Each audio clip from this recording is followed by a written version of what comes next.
Ladies and gentlemen, we are live! Welcome back to the Billy and Andre Show, the only show that'll make you say, oh look, it's Billy and Andre, and they're waving their hands in the air like they just don't care. Woohoo, yeah. You said specifically that you weren't going to woohoo, my man. I know I did. I know. It's too late now. Literally 5 seconds before we said... Future Andre's problem, you know? Yes. From an hour and a half Yeah, when now. you're putting this together and you have to listen to yourself go woohoo and try not to cringe yourself to death. Yeah. How are you doing, my friend? We did talk about this. That's one, like the most cringe thing that I ever do. What, the woohoo thing? Yeah, the woohoo thing. I think you've probably done more cringe things in your life. We all have. But, you know, in terms of I'm recordings... talking about podcasts. Yeah, in terms of the history of this podcast, the woohoo... The woohoo was... Like, I listened to the first episode the other day. Oh, wow. I was just curious how I sounded. And I sounded like, why is he even talking? It's like, because I already have a very sort of mellow, very long-worded kind of way of speaking. Like, I feel like I have no passion for life when I speak, you know? And I listened to the first episode and I'm like, wow, dude. To be fair, you live in England. That fits here, you know? Yeah, it just kills your soul. I was such a cheerful lad when I moved to this land, and then this land took everything from me. I moved from a sunny Mediterranean island to an island in the North Atlantic, which is not cheery or sunny or positive in any way. I said this a million times. I really enjoy it here. I know, Yeah. and I cannot perceive as why. Because it's cold. And I sleep well at night, okay? It's all you need, and the beer's good. Ah, yeah, that's true. Like, we do have good beer. Speaking of times that did not have good beer, or may have had good They beer. may have good beer. Depending They on... had the monks. Yeah, but depending on which monastery you went to, I think. Nobody knows exactly what we're talking about. No, but they will now. Well, unless they've read the title of the video, like most people would. Why would they? Yeah, I just click randomly on things. Yeah, I don't know about you. like, let's just listen to this. Yeah. Go on, please. So we're talking about something that is related to booze. We're talking about dancing today, and I don't mean like dancing in a fun way. I talk about dancing until you literally fall off your feet. We're talking about 80s? plagues. Oh. No, we're not talking about the 80s, although there is a dance craze that I will bring up, which may be relevant to the topic. We'll see. Hold that thought. There are lots and lots of different ways to die in the Middle Ages, you would agree? Oh, yeah, there are a few. Spears. Spears, famines. Occasionally, your dick just falls off. There's Because of a plague? Yes, because of plagues. And plagues, most of the time you think of, pulsing boils and, people, shitting themselves to death, that kind of thing. Was leprosy a plague? No, leprosy is like an endemic thing. It's not an epidemic thing, if that makes sense. Okay. So like that's when your dick falls off. That's when like everything falls off. Including your dick. Including your dick, yeah. Probably first. I mean, I imagine that's how you... It's the only thing that dangles, so, well, that in your It's already arms. like half falling off anyway, so it's pretty much, yeah. Yeah, it doesn't take much, It's just like a little touch of the leprosy. And that, oh, shit. That's all you need. Well, there's a horrible joke in there. Let's move on. As the leper said to his mistress, let's find the point. It's on the floor. But disease was like the most sort of common cause of death back in the day. People didn't really have an idea what disease was. Yeah. Plagues would just sort of show up. People would assume that it was God or whatever, and then just die. But then there was occasionally a completely different kind of plague, dancing fever, if you will. Hey, yeah, see, the 80s are coming back. Let's hope not. What if I told you that several times during the history of medieval Europe, there were times when a bunch of people in a community got together in a big group and danced until they literally fell over dead? That was a good rave, wasn't it? That was a great night, man. So that's when rave first came to be. Literally. We wouldn't see it again until the 90s, really, with the ecstasy episode. It was such a good rave that they didn't have to rave again. For literally, like 400 years. 400 years of raving was done in just a small window of time. And by a small window of time, I of course mean about like 7 centuries. So the first documented sort of... Well, I say documented in massive inverted commas, but the first sort of documented occasion where people danced until they literally fell over dead was in the 7th century. And then there was another one in the 10th century, in the 9th century. It was 1026. There was another in 1374, and there was another in 1467, and the one that we're going to be mostly focusing on today, because a bit more was written about it, is the dancing plague of 1518. Now, you may have seen, short sort of YouTube explainers on this, but 1518 was kind of a weird time because there was some sort of written record keeping going on. Yeah. Occasional monk. Occasionally monks, monks would teach, basically they would come along to your village or whatever. You would elect a sort of young boy to go off and become a monk. That boy would probably go through all kinds of abuse, but then he would also learn how to read and write. I was just about to... I can't believe you. Get out of my head. I'm like, that sounds... That's probably what he said as well. But in between, what I can only imagine was like, horrific institutional abuse. They also learned how to read and write and eventually learned to write stuff down. That's where a lot of our sort of early records of life back then come from. They come from monks and monasteries. They were the only people who in society, really, who were taught how to read and write besides maybe like the king and like his family or whatever. Yep. Education was considered important to rich people even back then. 1518 then. What happened in 1518? Well, we're focusing in on an interesting little place called Strasbourg. Do you know about Strasbourg, Andre? Yeah, somewhere in Germany, France? Depends which time period you're looking at, to be fair. Currently, Strasbourg is a town in France. Previously, it was a town in the Holy Roman Empire, also known as Germany. Mostly Germany. Yeah, mostly Germany. I think Strasbourg is one of those places that's changed hands so many times, people just sort of stopped caring. Where are you from? From Strasbourg? Oh, you mean Strasbourg, France? No, German. That's the German one, yeah. I think it was from 1870 to 1945. I think Strasbourg changed hands like about 7 or 8 times, just because of wars. So at that point, everybody living there, they're like, I don't care. Yeah, I've stopped giving a shit. You just saw an army outside and it's like, is it Tuesday already? Yeah. Are we changing hands again? Yeah, literally, it's just like, the Germans come from what, there's an army invading. Which direction is it coming from? Yeah. The east. Oh, it's probably the Germans again. Bollocks. Does that mean we're going to have to wear the leather trousers? Yeah. Get out the leather trousers again. And clogs. Clogs. That's a Dutch thing. That's North. That's a Dutch. Yeah, that's a North thing. I'm not sure if Germans have clogs. Any German listeners, inform like the comment section if you have clogs. I'm sure there's some sort of German equivalent to a clog. Yeah, like some sort of dancing shoe, which is funny considering. Yeah, if these people had been wearing clogs, the clogs would probably have turned into splinters by about 5 days in. So, what happened in Strasbourg in 1518 in July of that year? All of a sudden, in like the middle of the square of Strasbourg, a lady known only to history as Frau Trophia. I don't know how it's pronounced. Woman. Frau means woman. Trophia, I have no idea. It's just some sort of last name, I'm guessing. She went into the middle of Strasbourg and she began dancing. And she didn't stop. She danced like she just don't care? She was waving her hands in the air like she just didn't care. Yes, that is... and she didn't care so much that when people tried to stop her from dancing, because it was kind of considered a bit inappropriate for people to be dancing in the street all the time. This woman, unsupervised by her man, just dancing in the street. Yeah, it's like... That's quite vile. Yeah, it's like, how do you dance outside of your kitchen, woman? Like, get back in and make the oat porridge that your husband has to eat. I wanted to say a sandwich. They hadn't even invented the sandwich yet, man. Because the Earl Sandwich... I have to look into that story. It's actually a story that Earl Sandwich invented the sandwich. It was a British noble whose last name I believe was Sandwich, yes. And I think he was the Earl of a place called Sandwich, which still exists. Oh, I'm going to have to look into that. We should go to Sandwich. We should do some, recce work. Just have a sandwich into Sandwich. Yeah, we'll just go there and get a Tesco meal deal like we always do. Define Tesco meal deals, please. What is your choice? What is your go-to choice for a Tesco meal deal, by the way? Oh, I'm boring. Yeah? I'm so boring I don't want to say it. Really? Just the Caesar wraps? No, even more boring than that. Really? Yeah. What, like a BLT? What are we ham and cheese. Oh, what, the ham and cheese sub? Yeah, no, just the ham and cheese, because they just have ham and cheese sandwiches. Oh, that's quite boring. Yeah. With salted crisps and a Diet Coke. Oh, God. Oh, it's so beige. I know, right? Well, I like it. I thought I was boring for, appreciating the Caesar wraps, but I swear there's something addictive in that Caesar sauce, man. It's not regular Caesar sauce. There's something else in those wraps. Special. Funny thing about saying that. A guy came out to me in the restaurant yesterday, and we do dirty chai lattes.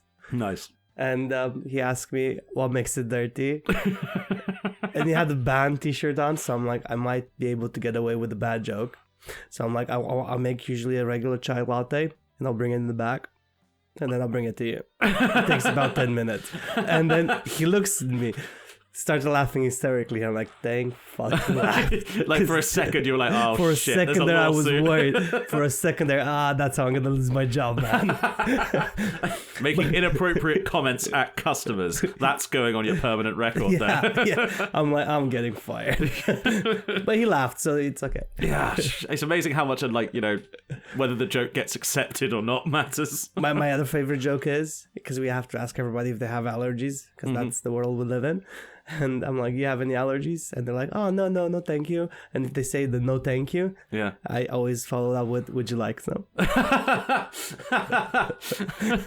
And I get mixed results with that. I'm not surprised, because that could be interpreted in a lot of different ways. But then he said no, thank you. So my only instinct is I should offer him some. Maybe he just never had any, so he wants to experiment. You don't know that. I'm experimenting with allergies. Look, I'm pouring, like, you know, maize on myself and watching my skin peel off. It's great. That's not how that works. It is. No, it doesn't. Oh, trust me, you've never seen real maize, like, allergies. Like, dude, like, look it up. Look it up. Maybe don't look it up. All right, go on, Billy, because it's gonna just turn into rambles. Well, like it always does. That's the whole point. So yeah, this lady began dancing in the middle of the street and sort of ignored people when they told her to stop. So she just sort of kept going. This carried on for a little while, and eventually other people started joining in. Now, the 1500s was a very different time. Funnily enough, this 1518 was the year after Martin Luther printed his first copy of the 95 Theses against the Catholic Church.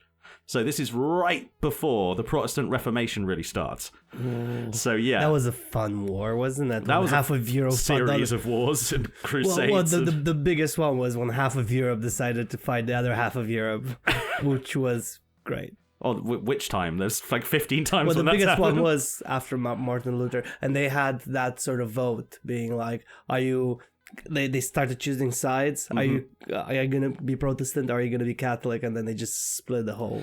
Yeah. So that's why most of North of Europe is Protestant, not Catholic. Funny enough, like the closer you were to the Pope, like the less chance there was of you becoming Protestant. I'm not sure if it was a decision where you looked at yourself and being like, is it worth it fighting my neighbor, which is the Pope, which has the biggest fortune in the world? Yeah. And the more north you were, you're like, he's not going to come all the way up here. Yeah. Why would he? He's not going to come to England, let's be honest. To be fair, England missed out on the Reformation shit for the most part. No, because you guys made your own Reformation. Yeah, we did our own thing, yeah. Which is hilarious, because the Anglican religion, the Catholic Anglican religion, is based off of Protestants, not Catholics. Yeah, even though it's hilarious. And then the Irish are Catholic, which is not as hilarious because yeah, we killed a lot of them for it. Yeah. That wasn't necessary, man. It really wasn't, but that was so pointless. That's what happens when you have insane dictators with massive gout and syphilis in charge. Actually, watching it just came out on Netflix, I think 2 days ago. The Guinness House, which is sort of a drama about Guinness. Oh, because when Guinness died, as in the original founder of Guinness, he left a massive empire behind. Because Guinness at that point, it was sold in the UK, it was sold in all the colonies, and Guinness was everywhere except it didn't reach America. And then he left his fortunes to his 2 eldest sons, gave nothing to the third because he was a drunk, and then there was a woman involved. Wait, that makes him perfect. No, it doesn't. When you're a drunk to the point where you're mentally unstable. Oh, right. Nobody kind of gives you anything. I don't know how you could be an alcoholic and drink Guinness. You would just. Oh, no. Listen, I never die of lead poisoning. Like in the TV show that I'm watching right now, I'd seen them drink Guinness once. And I'm 3rd episode in. So it's like The Wire, don't get high on your own supply. Pretty much. But the thing is, it's a good TV show, right? It's a really good. I would recommend. What's it called? Guinness, The House of Guinness. The House of Guinness. The House of Guinness. Well, it sounds better than House of Cards, anyway. I mean, I fucking hate playing cards. But well, the House of Cards was good until we found out that the main actor's yeah, Kid creep. Fiddler. Yeah, he sort of tried to make a comeback not too long ago. Did you see that? Yeah, he did. Yeah, it's just like wait. Kevin Spacey, why are you talking? Like, shut the fuck up. You fiddle kids. Good, man, just move along. Yeah, just like go back to the Catholic Church where you belong. Thank you, Mr. Spacey. All right, can we... Speaking of the Catholic Church... Can we go back? Because that went way off. Speaking of the Catholic Church, I mean, this is kind of important, right? Dancing, for some reason, historically, has been seen as sort of inherently sinful. It is sinful. It's about the body, man. You can't use your body to just tempt people into using your body. Are you insane? You can't use the meat sack that you exist in. What's next? You're going to tell me you're going to show me your knees?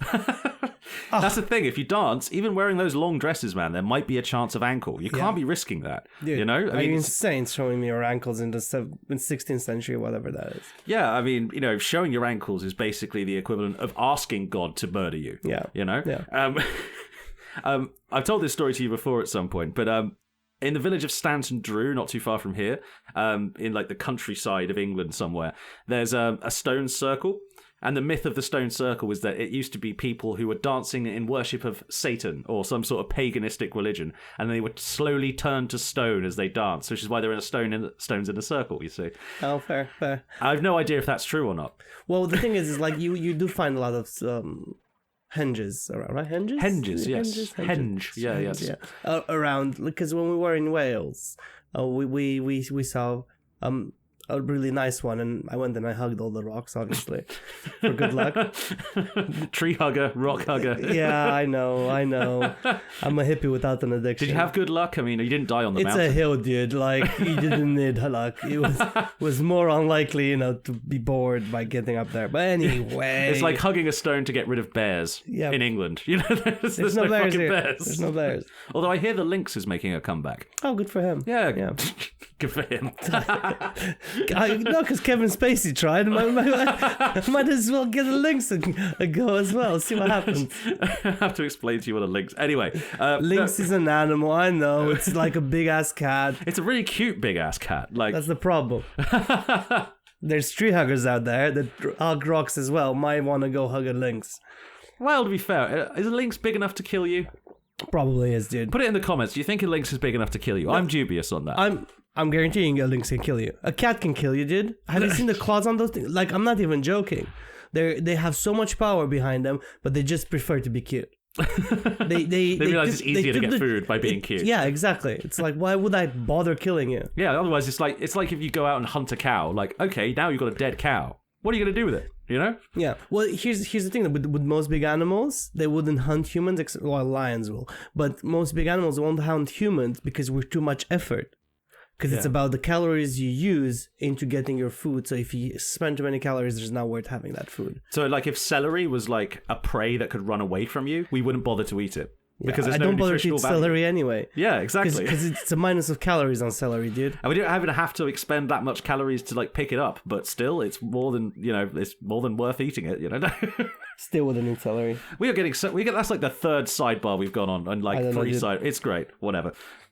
So, the crowd of people in the middle of Strasbourg grew. At its peak, it was like about 400 people, all of them dancing, none of them stopping, even when people asked them to. This carried on for quite some time. It carried on for days, and then the days slowly turned into weeks. And I should point out, there's no music, there's no, like, accompaniment, there's no real reason for them to be dancing. And people were asking, like, why are you dancing? And they weren't answering. They were just screaming in pain because their feet were starting to explode. Quite literally explode? It was just... Kind of, yeah. What happens if you dance for that length of time without stopping is... you break down like the blood vessels in the bottom of your feet. Your feet start to swell with blood because like their blood isn't getting recirculated back up. So your feet expand and they swell and they get really red. You see it with older people who have like damage in their legs. Like Donald Trump? Yes, like Donald Trump, yes. Which is why people are calling him Cankles McTaco Tits or whatever now. But it's a good name. It is a good name. But yeah, so they kept dancing basically until their shoes were like overflowing with blood. Their knees were getting damaged. Like people were like collapsing, getting back up and carrying on dancing. And this just kept going. So the elders of the town, they sort of got together and they noticed this, obviously, because it's happening in public. Like, what the fuck is this? So they got together and they got together with the two sort of authorities of the town. The doctors, in massive, massive air quotes, because a doctor in the 1500s was basically, here's some leeches. We're going to let some blood out of your body, and you need a limb hacked off. Pass me the saw. Yeah, pretty much. Yeah, like have a drink of alcohol. This is gonna hurt. Yeah, this is like, down this whiskey. This is going to really suck for you for a long time. I'm sorry. Yeah. You know the reason why barbers' poles outside barbershops have the red and white stripes? I do, but you're going to have to say it. You wanted to say it. Yeah, because the guys who used to do like surgery were also the guys who used to cut hair. Yeah. Well, I knew that, but I didn't want to ruin it for you. Yeah, thank you. Thanks, I felt like you gave me space to like express myself on this podcast. I should have been like, oh no, Billy, I didn't know that. Yes, and exactly that voice. But yeah, like the red and white is supposed to symbolize blood and bandages. So the guy on the ship or like the naval vessel or whatever would just like, the guy who cut your hair would also be the guy who's hacking your limb off if it got damaged in a war or something. Nice. Or you had gonorrhea or whatever. Oh, yeah, they'd be the one putting the leech on your dong when you got gonorrhea. Yeah, I just made myself cringe there. We both did. It's nice to see that sometimes you cringe as well, not just me in this podcast. Sometimes I disgust myself. So the leech experts in the room, they got together and decided, okay, this dancing plague, obviously, is some sort of madness brought along by too much heat in the blood. Their humours were off. So the red blood, or whatever that humour is, the sanguine or whatever, was obviously too high. So in order to remove the heat from the blood, what do you think they did? They put them in water? No, that would make sense. Instead, what they did was they decided, right, everyone should be dancing more to get the energy out of the blood. Oh, yeah, because that's how it works. Like, it's a Newtonic law where... I can't make shit up. Like, I was thinking to say something, but it's like... You were trying to make something up more stupid than medieval doctoring? There are very few things in this world. No, I could have made up something more stupid, but it just didn't come to me. Yeah. It would take you some time and effort, that's the point. These guys decided to prescribe more dancing, which sounds to me like, well, they're going to fucking do it anyway, so let's just give in to this. So they hired like local musicians. They got whatever the local equivalent of Beyonce or U2 was. And they basically had kind of, I suppose you would describe it as a rave or a festival in the middle of Strasbourg. Everyone was dancing. More and more people got involved. It became bigger. There was like food and snacks, I'm assuming. I'm assuming the wine was flowing like fuck. Is it Oktoberfest? Kind of, except it was in July. Oh. But yeah, basically, they thought, all right, well, we'll just get people to dance it out of their system. Like you have a kid, he's hyperactive on some E-numbers or some shit. We'll just like throw him into a room with like a soft play area and like let him and the other kids just get their energy out, right? That was the approach the doctors took with this. How do you think this worked? Not well. No, it did not work well. You got more people doing it. It did. It got more people dancing and more people bleeding from the feet and more people, screaming in agony and asking God for help as they were like falling over. So did God step in and help them out? And technically, sort of, because the doctors were immediately like fired basically by the city council or whatever. They just said, right, you guys are obviously idiots, go over there. Let's talk to someone who's a lot more sensible, a priest. So they got the priests in, and they determined, as they always fucking do, that it was obviously a curse by God. So there's a thing. I love how they're all powerful. All-forgiving God curses everyone. Curses people to dance for some reason. Yeah. Or to die, or The funny thing is, there was in the city of Strasbourg at the time, in their cathedral, was a shrine to a guy called Saint Vitus. Have you heard of Saint Vitus before? Yeah, I did actually, but I can't remember why. Saint Vitus was a martyr from, I believe, the 3rd century or 2nd century AD or something like that. He was like a kid who got martyred, and the way that you honoured Saint Vitus was you danced by his statues or in celebration of his martyrdom or whatever. A lot of saints from the Catholic Church are like that. But Saint Vitus was said to sort of curse people with, uncontrollable dancing. Okay.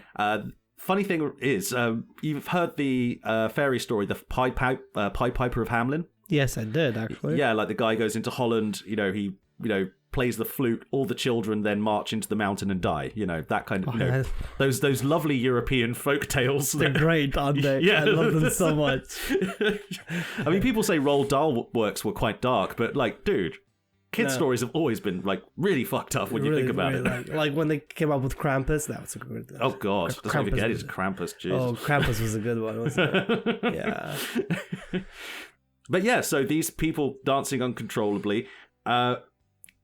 After the musicians and everything was kicked out, they decided, right, we're going to go the opposite direction, and they banned dancing. Obviously, this didn't work.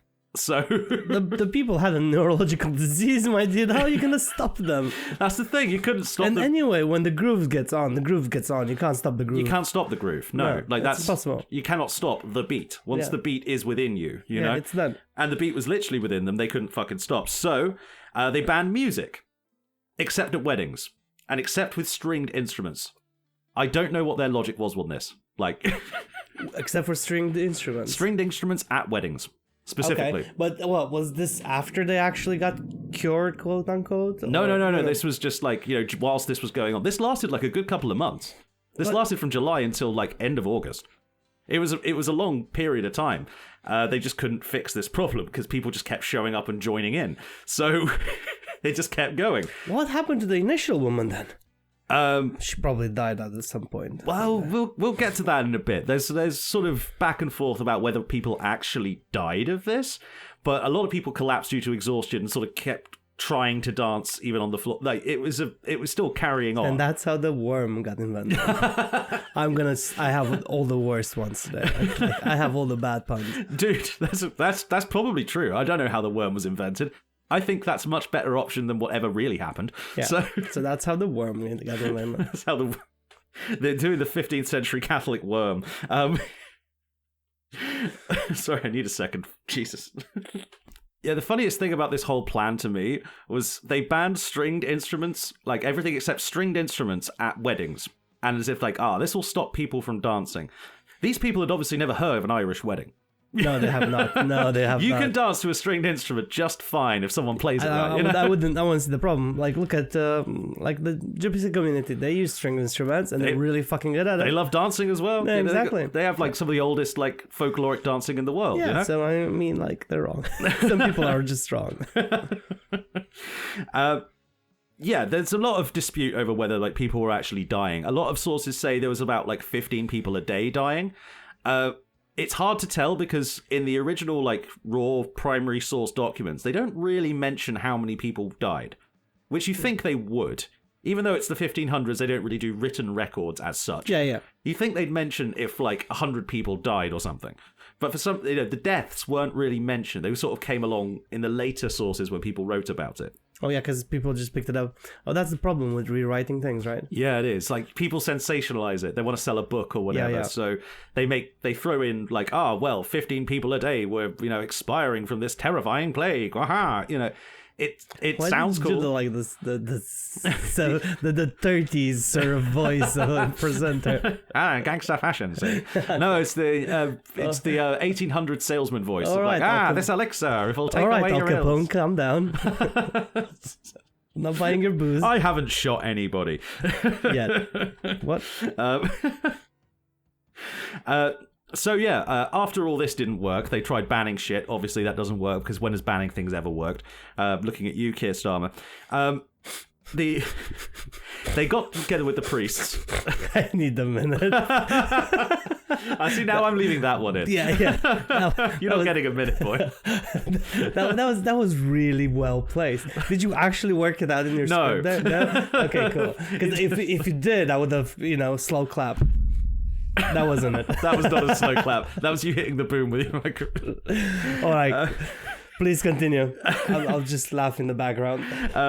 So, they got together with the priests, and the priests obviously decided to blame an act of God. They thought, okay, these people are getting possessed by the devil. How do we protect them against this? Red shoes. Yeah, what? Red shoes. Nike did that. It didn't work. So did Lil Nas X, and look what happened to him. They got red shoes, they consecrated them with holy water, and they gave them to the dancers and basically, I assume, just forced them on their swollen, bloodied feet. I mean, they could have just waited a little while and the shoes would have become red anyway, but they decided they have to, have holy water, or little crosses written on the shoes to make sure that they were holy enough. I imagine the priest going in the local shoemaker's house and be like, can we buy 400 pairs of shoes? And he's like, oh cool, I can make 400 pairs of shoes, and they need to be red. And then he's like, would you like them to be red? And they're like, well, why? I'm like, you want them to have red shoes, with the little crosses on them. And the priest will look at them and is like, is that gonna be more expensive? Yeah, obviously, but they're really nice red crossed shoes. And then they're like, okay, cool, we'll take the red crossed And the guy's shoes. like sitting on like 18 vats of red dye that he hasn't been able to get rid of. He just got it, and all of a sudden he's like, he got screwed on this deal for that. He bought like twice as much as he thought, and he's like, "Shit, what am I going to do with this? No one's wearing red shoes right now. That was like last year's season, And all of a sudden, he sold all his stocks, and that's how Nike came. And he moved out of Strasbourg to a much nicer place, I assume, wherever was nicer than Strasbourg back then. North Germany, and he invented Nike. Is Nike German? Yes. Oh, I did not know that. Yes. And Puma. Learn something. And Adidas. It's all German? I think so, yeah. Damn. I did not know. Like 60% sure Nike is German. That's solid enough for government work. Well, they're taking way bigger risks than me. Go on. Okay, so the red shoes, the red Nikes were distributed, and they thought this would help. I was completely wrong, dude. They're American. Okay. That was what I was going to say. Whatever. Okay. Andre being wrong, must be Tuesday. It's Sunday. Thanks very much. Go on, please. Sorry. So the red shoes did not work. The red shoes just made people look a bit more fetching as they bled. I mean, I suppose the blood wouldn't, show up as much on the red shoes rather than They will look good whilst they're dying. They were dying in style, yeah. Yeah, you need to go in style. So this didn't work. What they instead did was they went to the shrine of Saint Vitus, who was in the local cathedral, and they decided to all do a massive prayer to get these people to stop dancing, because the idea was that was his curse, so you had to pray to him, make him happy, and eventually he would lift the curse. Mm-hmm. The funny thing is... It worked? Kind of. Shut the fuck up. It kind of worked. Shut the fuck up. Allegedly, according to the documents, this is how it sort of played out. Was this... Wait. This is one of those... The stories are written by the victors. Is it just a coincidence and just the priest? This is just a priest conspiracy? No. This was reported by the doctors who were trying the other shit. So they obviously were like, oh, well, I guess the priest were they all right. Catholics? Have questions. Yeah. Yeah, I have questions. Well, they might not be Catholics for very long, because this is like Northern Europe is right before the Reformation, so they weren't Catholics for much longer after this. But yeah, after praying to Saint Vitus, a lot of the people stopped dancing. There was a few more apparent. Like all I could find was one sentence from the Wikipedia article that sort of goes into this. The rest were taken up a mountain for quote unquote absolution. So they put them down. I have no fucking idea what that means. Like absolution in this context. No, they put them down. Is that what absolution means? Yep. Because I thought it was like a biblical like sacrament. No, they brought them up there on the mountain. They dug the hole. Then they let them dance whilst they were doing all of this. They said the prayer, and they're like, "All right, guys." And then they burned all the records of everyone who died. That's why we don't know. Yeah. Oh, dude, you just cracked this case wide open, man. I didn't even think of that. I might be talking shit as well, but this is how I see it. If I would have been in the 16th century... That's probably what I would have done. If you were a 15th century priest in charge of like a town of people who may be going mad, that's probably what they thought of doing. Done that. Yeah, like they're possessed by demons. Fuck it, whatever. They're lost. Purify them by fire. Yeah, or by musket, whatever the hell they used back then. No, they didn't have musket in the 15th century. Oh, do they not? Not yet. Oh, so swords, I guess. Yeah. Spears. Yeah. Yeah, hanging. probably. Burning. Lots of interesting ways to die in medieval Europe. That's a good point. This is just one of them. So we're not entirely sure how many people died. I imagine the people who were taken up a mountain upstate, off to a nice pasture somewhere where they could roam and be free. And dance away the rest of their lives. Which is going to be 20 minutes. Yeah. Because that's all they needed. Yeah. They weren't taking them to, nice facilities where they got, mental health care anyway. You don't get good mental health care now, dude. Why do you think they would get good mental health care back then? Funnily enough, who was an exemplar of mental health care in these back in medieval times? The Islamic world. But that's true though. Because they were the capital of studies, the capital of science, the capital of maths. They did everything. Literally, yeah. But, so much stuff. And is, all that. Good religions, you get fucked over. Yeah. You have your high point, and then it all descends into shit. Yep. Although to be fair, the Islamic Empire had the sort of mitigating factor for this. The Mongols invaded, so that's kind of what. I don't think the Mongol was the tipping point for their religion. I don't think the Mongols helped, but that wasn't the tipping point of their religion. Well, all the great cultural centers of Iran and Persia and places like that. Basically, all of them were destroyed by the Mongols. Yeah, There's but barely anything. You can rebuild, right? And then, the Mongols would burn them again. That's what the Mongols were like. Let's not go down that road, dude, because Well, historical debates and things can later. There's a much more interesting historical debate here, and that is the debate over what caused this dancing plague. Because even if we don't know how many people died or if any people died, whatever, everyone agrees that there was dancing, and it was very, very weird. Yeah. So, what caused it? Now, there's sort of two competing schools of thought. You already sort of alluded to one of them. Mercury or shrooms? Shrooms is closer. A lot of people think, because this has happened historically in other places, funnily enough, it was actually used, allegedly, to cover up some MK Ultra experiments. MK Ultra wasn't even around back then. No. This is much, much later. But they used the same excuse, and the excuse is bread fungus. Bread fungus? Yes, a very specific bread fungus that can grow called ergot. Is ergot or orgo? I don't know. I've never heard it said out loud. I've just read it. But ergot, bread fungus, which has sort of hallucinogenic effects, can drive people into sort of psychosis. It's a bit like salvia or LSD or whatever. Isn't antibiotics made out of bread fungus? Yeah. Different fungus, but this is a very specific species of fungus that grows in rye stores or something like that. Oh, fair enough. Now, there's two problems with this theory. The idea is the bread was infected, so everyone just went mad, and it was all chemical and whatever. Why didn't everybody else in the town went mad? Very true. That's a good point against it. The other one would be, all of these people all of a sudden started dancing. I mean, I've taken hallucinogens. I don't think I was in the mood for dancing, really. You don't remember you were in the mood for dancing. Well, you probably danced. Oh, I remember everything very clearly. The point, the thing is, it affects 6 dimensions, man. I was dancing with God. Is she any good at dancing? She's amazing, obviously. I mean, invented the thing, Probably nicked the idea from Satan, though, let's be fair. Yeah, he's a good guy. He's a good dancer, The bread fungus theory, sort of works. If you think about it, mass outbreak, mass psychosis, poison in the water supply, that kind of thing.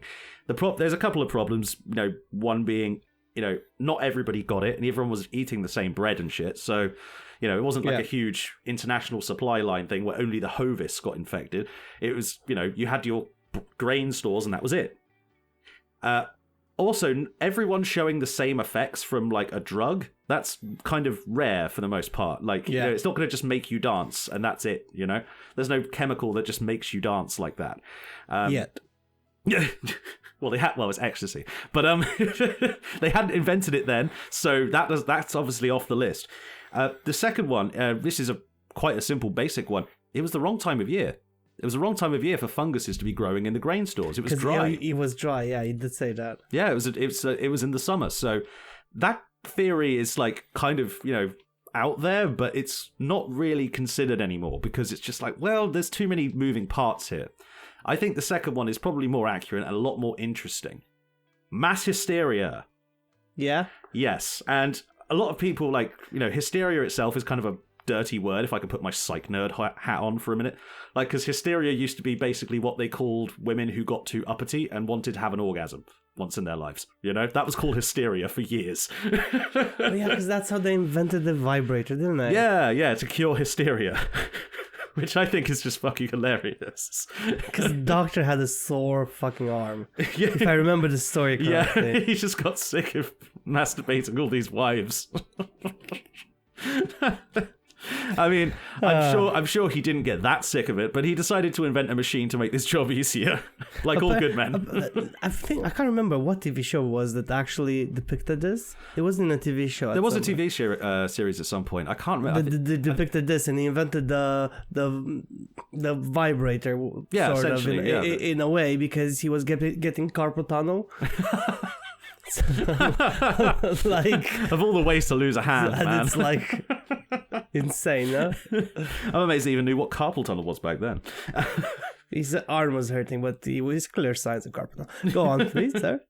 So, the second theory, mass hysteria, mass psychosis. There's a long sort of history of like people blaming like mass hysteria and mass psychosis for basically anything that was considered socially unacceptable. You know, that I understand the sort of history like associated with these words. The problem is, like, there has been, and there probably will be in the future, you know, incidents of people behaving in ways that would seem completely alien and psychotic to us, but because of like the social pressures around them, they make complete sense to that person, if that makes sense. Yeah.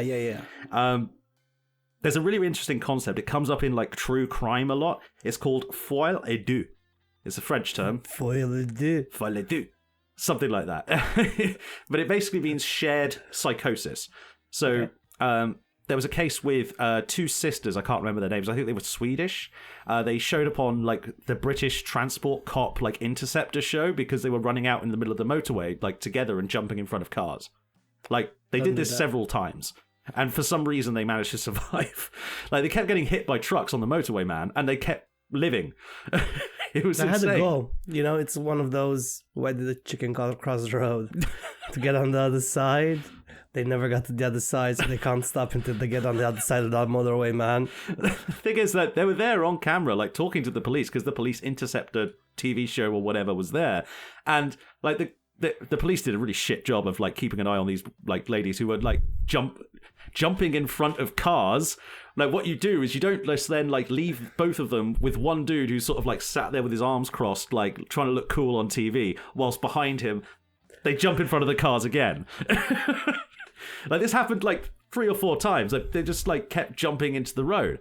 And the idea of like what they do is like, you know, shared psychosis. Like both these people who, you know, one person starts off with like psychosis and delusions and like odd beliefs and stuff like that. And then over time and with like social pressure and isolation, you know, if people are socially isolated and they're sort of traumatized, they get sort of sucked into the shared delusion. Oh, fair. And it's kind of like, you know, it's not like a hard science sort of term, but it sort of kind of sums up this thing, which I'll get to in a second, like the mass hysteria kind of thing.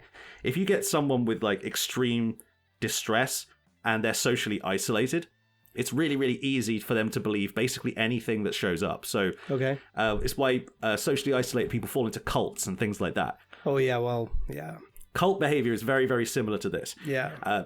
You know, when you don't have an idea in your mind of what something is, you basically fill it in with whatever shows up. Yeah. And then if you get somebody charismatic or somebody that you're extremely comfortable with and you see them doing or saying something, you're like, oh, maybe they're right. And then all of a sudden, they are right to you.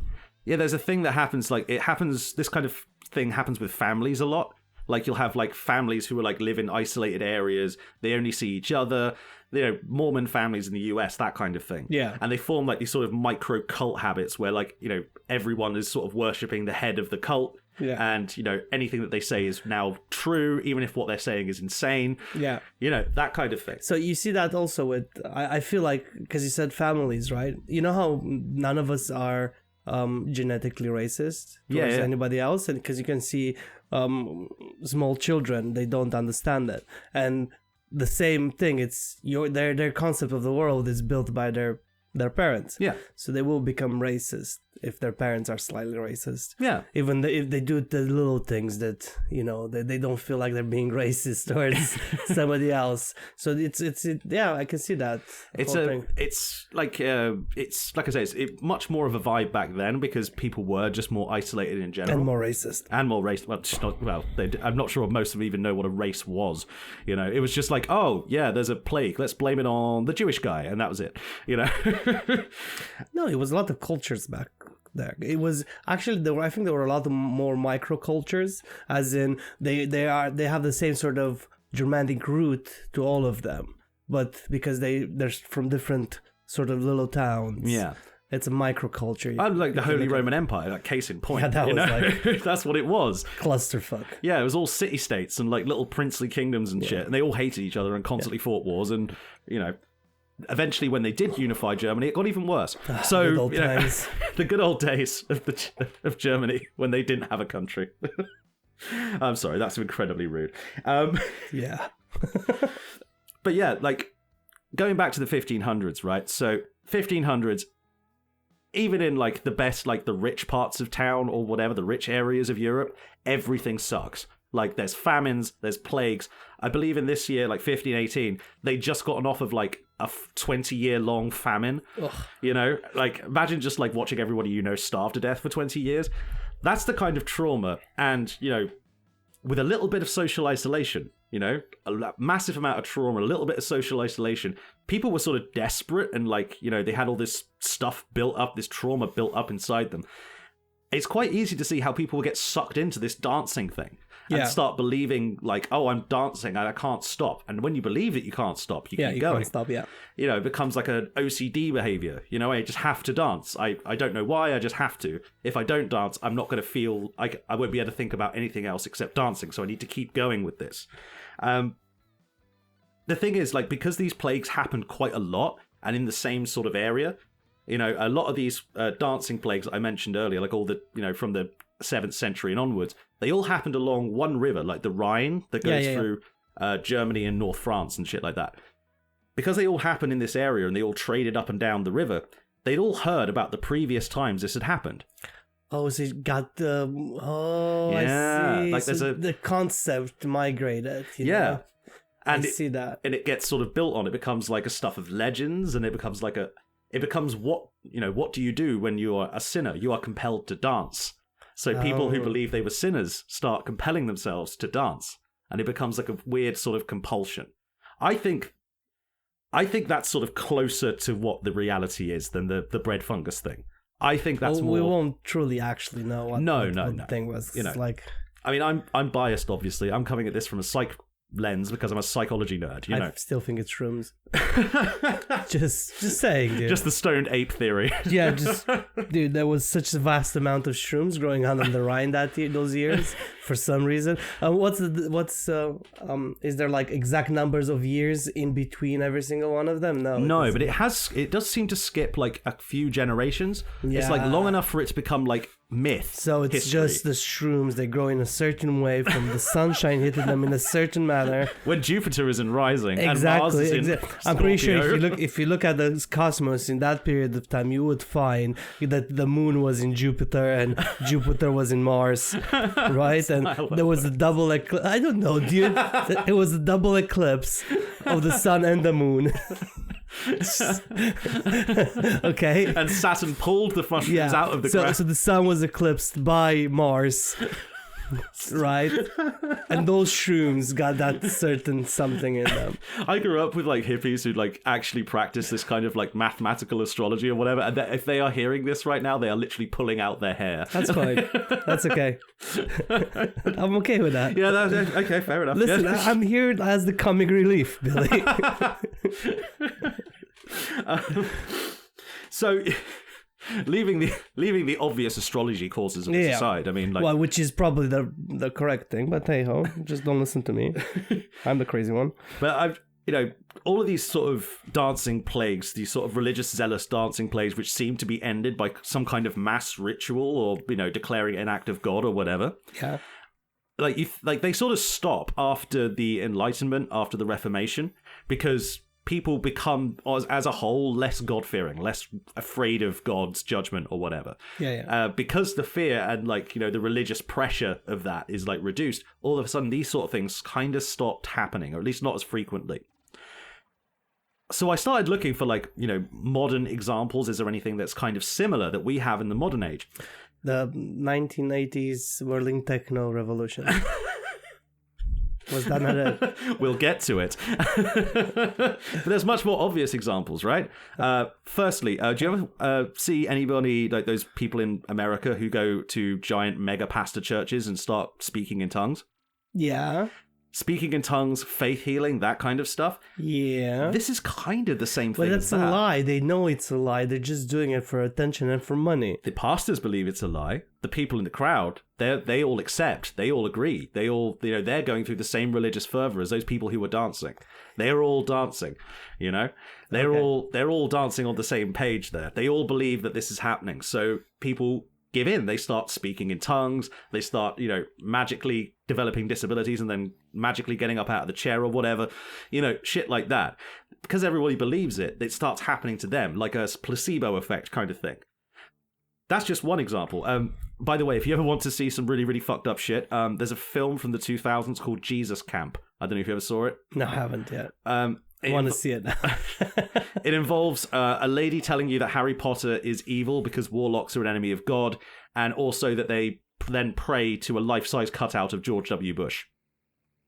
Why George W. Bush? Because he was president at the time, and he was a Republican, and he was a Christian. But my question, well, I mean, there's better Republicans you could pray at. I actually don't know any. I tried. Really isn't, dude. I tried They're to all get terrible people. I just tried to get into it. I'm so sorry, but I couldn't think of one Republican. Abe Lincoln. There you go. I mean, pray to Abe Lincoln. Yeah, pray to Abe Lincoln. He was probably the best of them. The only good of them. But even when you're like talking about like dancing and like, have you ever heard of the Sufi Muslims? No. It's a religious order in Turkey. They're called the whirling dervishes sometimes, because they dance in a very specific, like, spinning motion. Mm-hmm. And as they would describe it, they basically spin themselves into a state of physical ecstasy in order to become closer to God. So it's a religious kind of dancing that they do it for hours at a time. Like, the whirling dervish will keep spinning. They'll just keep spinning. They'll just keep spinning. There'll be music, but they'll keep spinning. They won't be interrupted by anybody. They will sort of work themselves into a kind of trance, which is kind of what you're seeing here. People dancing themselves. Even if they didn't necessarily believe it at first, they would dance themselves into it. So they dance so much until you give your brain so little oxygen that you get high and you think you're close to God. Kind of, yeah. Or some, you know, I'm sure it's more complicated than that, but yeah. You know, because it's like the runner's high, so probably it's the same sort of effect as the runner high. Yeah, Did you ever get a runner's high? Yeah, once or twice. You know, it's a weird feeling, man. I don't necessarily like it, you know. But even going to, like, you know, well, thinking about it though, the Sufis don't injure themselves as they dance, right? So how does the injury work into it? You know, how's all the pain? How do they overcome the pain? Have you ever heard of flagellation? People walking through the streets, whipping themselves. Yeah. A lot of the time, that starts off with just like a few people with like the bladed whips or whatever, beating the ever-loving shit out of their backs. But then, like, it grows. People join them as they march. So the marches get really quite long at times. And then all of a sudden, there's a huge mob of people just walking around flailing themselves with stuff. So you can see a kind of example of it in there. Another interesting... It's funny because you started laughing as soon as you read it. I'm pushing a bit with this comparison. I'm not going to lie. Okay. The Macarena. Oh, dude, just actually, dude. Yes. As soon as you hear the Macarena, you want to do the Macarena. Dun dun dun dun dun. I'm not doing the Macarena. Dun. I'm not doing the Macarena. You want to though. Dude, you fucking. I can tell you're trying not to, but you want to. You actually know the lyrics to it. This is why I'm like, what's wrong with you? Macarena. I swear to God, if you get copyright strike because of that. If we get copyright struck out of love, I'm taking a screenshot of that and I'm like, yes. My you know, the only other time that we actually got copyright struck was for the Nazi stuff. For the Nazi jazz, yes.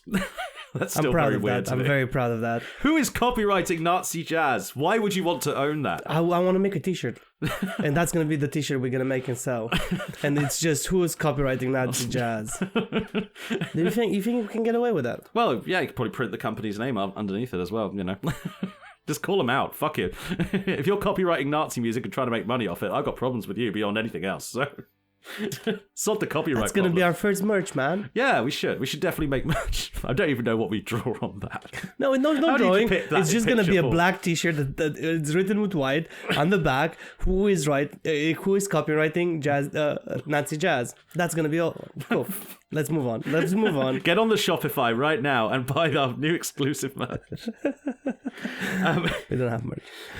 So I think the Macarena is a good example of it, though, because it literally sort of, like, we didn't have the word viral back in the mid-90s, but it was a fucking virus. Everybody was doing the Macarena, and, like, in huge groups at, like, churches and, like, festivals at, like, you know, baseball games. It spread like wildfire, and everybody was doing it. I mean, that's kind of the same way that this spread. Everyone was just getting in on the fun. Everyone was doing it because everyone else was doing it, you know? It's insane. It's how the human body works and the human brain works, you know. If we remember the ice bucket challenge? Ugh. Yeah, really dumb. Same thing. You know, everyone's doing this on social media. I need to get in on this action. Right. So that becomes a pull factor for people. They want to be part of the group that's doing the thing. You know, I mean, the ice bucket challenge, when it started out, was supposed to be like a charity thing. It was and then it wasn't. And then all of a sudden it was just people dunking water on themselves and... and just like going, yeah, I named Patrick Stewart and Beyonce, Psh! And that's it. You know, it was supposed to be raising awareness for shit. I don't even remember what it was raising awareness for. That's how good that charity was. Yeah, that's how good this like viral thing just took off. You know, whatever it started as, it became something totally different by the end. But you know what they need to bring back? Because I really liked seeing people in pain. I'm putting that on a t-shirt. Jesus. The cinnamon challenge. Oh, yeah. I enjoyed that so much. That was such a great challenge for people to do. Remember when... I had a great time on the internet when that came out. Remember when the internet used to be wholesome and fun? No, but, you know, I enjoy it. I just look at it and I'm like, oh, you're so stupid. Go on. Every single time I look at it and I'm like, oh, you're such an idiot. Go on. It's like when your buddy like, dude, I could totally jump that bridge. And it's just like, yeah, I think you could, man. Go for it. A little bit of life advice for everybody. If you have a really stupid idea that leads to you getting hurt, and you tell your buddy about it, and he doesn't say, "Hey man, that might be a bit dangerous," it's probably a bad idea. Don't do it. If your friends agree with you, no, just do it. Let's see what happens. Let's see what happens. I'm okay with it. Just do it. Yeah, pretty much. Yeah, just do it. I want to see it. Put it on the internet. All right, cool. Send it to us. Yes, sir. Let's move on. All I wanted, like, you know, to sort of sum this all up here, like, there's been like thousands and like hundreds of thousands of people trying to like look at this over the course of many like centuries. People have been trying to figure out why this happened, you know, why dancing plagues, why in this place, why at this time, what was the reasoning for it, you know. And no one, because like record keeping was so terrible, we'll never really have like a good explanation. But I think looking at like these sort of dancing plagues in isolation, you can understand a lot more about like how big groups of people sort of work. Yeah. You know, it doesn't take a lot. It takes exactly like a certain set of conditions and a certain set of pressures. And all of a sudden, a whole bunch of people can completely lose their shit. You know, it does. People always say like, you know, they look at, you know, fascists or Nazis or whatever, and they go like, oh, how did so many people were so blind for so long? Because they're sheep.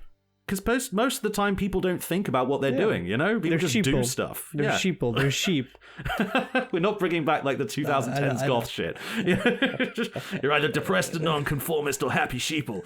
No, we're not doing that. But always try and think about the reason why you're doing stuff. If you do something as a habit, think about why you do it as a habit. Is it a good habit? Is it something that you should be doing? Brushing your teeth is a habit, but it's a good habit, you know? Okay, I was thinking you're about to say that brushing your teeth is a bad habit, and I'm like, all right, Billy. I'm British, I'm not that British. Now, in this country, you have to brush your teeth because there's no dentists anymore. But oh, there are, but fucking 45 quid just to see you. It's like, oh yeah, you have a pulse. You have teeth. That's good. Come back next week. Yeah. What? I've been waiting for 3 months. Come back next week.